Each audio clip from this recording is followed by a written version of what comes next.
Hey guys, welcome back to the channel. In today's video, we're going to talk about how to scan and upload receipts with Wave.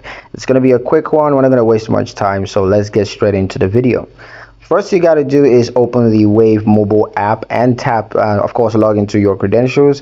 Once that's done, tap the receipt tab.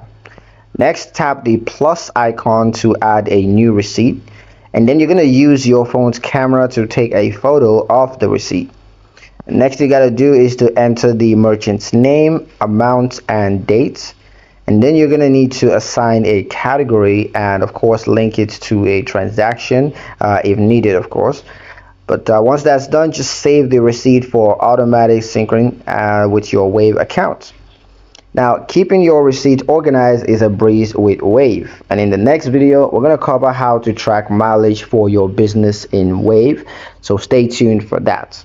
That's pretty much it for this video, guys. Hope you liked it. Hope you found the information here useful enough. If you did, like the video, comment down below, let me know what you thought. Share the video with your friends and subscribe to the channel if you haven't done so already. And we'll see you in the next one.